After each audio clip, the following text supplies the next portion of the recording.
This is James Kalm, the guy on the bike, welcoming you all back for another half-ass production. And tonight we've come down to the Deitch Projects here on Wooster Street.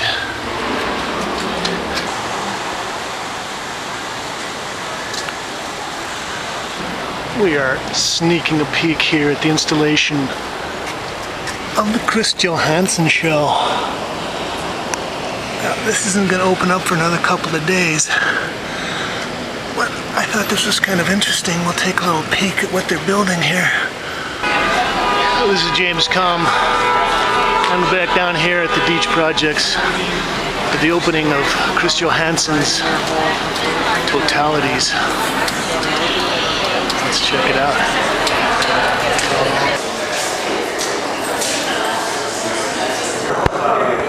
Well, we were down here a couple of days ago as the Army of Assistance construction people were working on this piece here.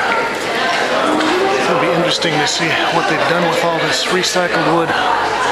Let's take a look inside the installation. Oh boy. So we've got a little geodesic dome here. Well, we'll start with a circumambulation of the exhibition.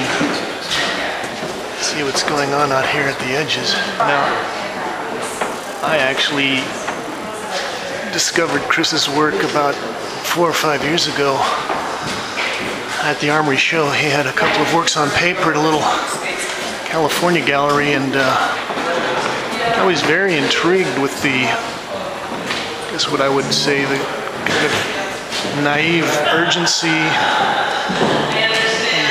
authenticity of the work.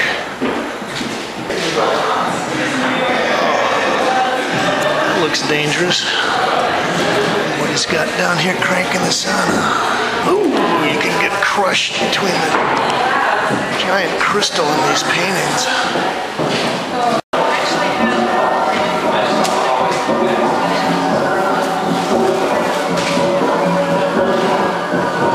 I understand Chris is also a big fan of the rock and roll and grunge rock of the Northwest, part of the Northwestern, maybe Northern California skate punk scene that took off in San Francisco in the late 80s, early 90s. I was impressed with his color as well. I think he's got a great color sense. This is an interesting piece too, although you can't really view it. It's sort of wedged in here. He's also been featured in a movie that recently came out called, I believe it's Beautiful Losers. It was playing at Film Forum here in New York. Oh, here's a great piece that could fit in with just about any formalistic New York painting show. It's pretty nice. We'll proceed on down the hallway. I guess this was all made out of, or a lot of it was made out of recycled wood that the artist found around his studio in Brooklyn. It's a lot of wood.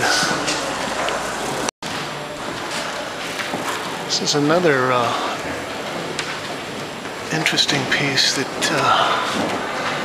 is actually very formalistic. And just scanning his Wikipedia page and reading the press release, say that Chris Johansen is basically self-taught, but I think a lot of this is pretty sophisticated concepts he's working with here. It's all on pretty funky looking smashed up wood. As you can see, he's got a great color sense. And I think you can see he's sort of stuck a lot of stuff in there and has a real feel for materials and texture as well as the color.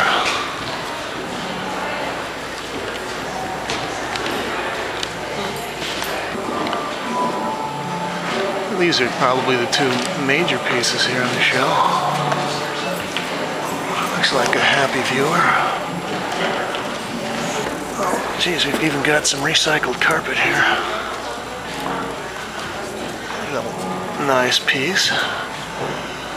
Well, today is the 4th of September, and this is the first big opening day of the new season here in New York. I wish I knew what the title of this piece was.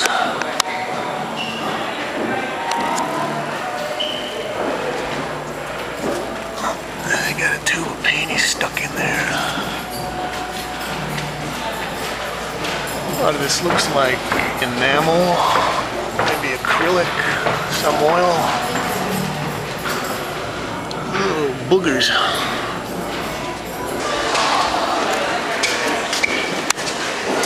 Now we'll see. Oh, it's got the small works and works on paper in the upper gallery. This is the kind of stuff I remember seeing. Can't focus energy anymore because all the energy has been stolen by now.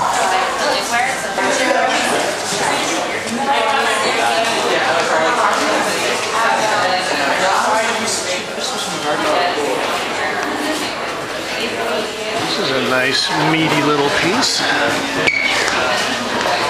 Systems, same. Somehow I kind of find myself thinking of Paul Klee with some of these pieces. Well, that's the first skateboard I've seen tonight.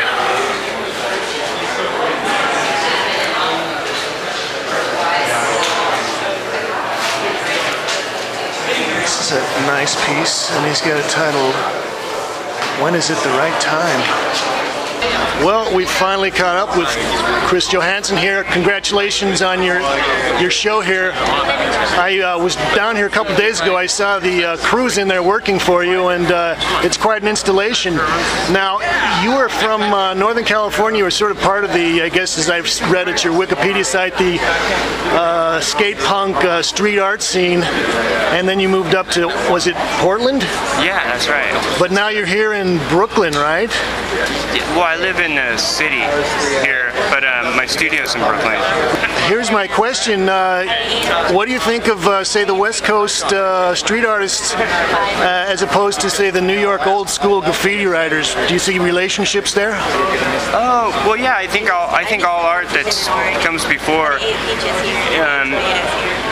directly, you know, has some influence on everything that comes after it. You know, I think we all filter through the cultures of before, you know.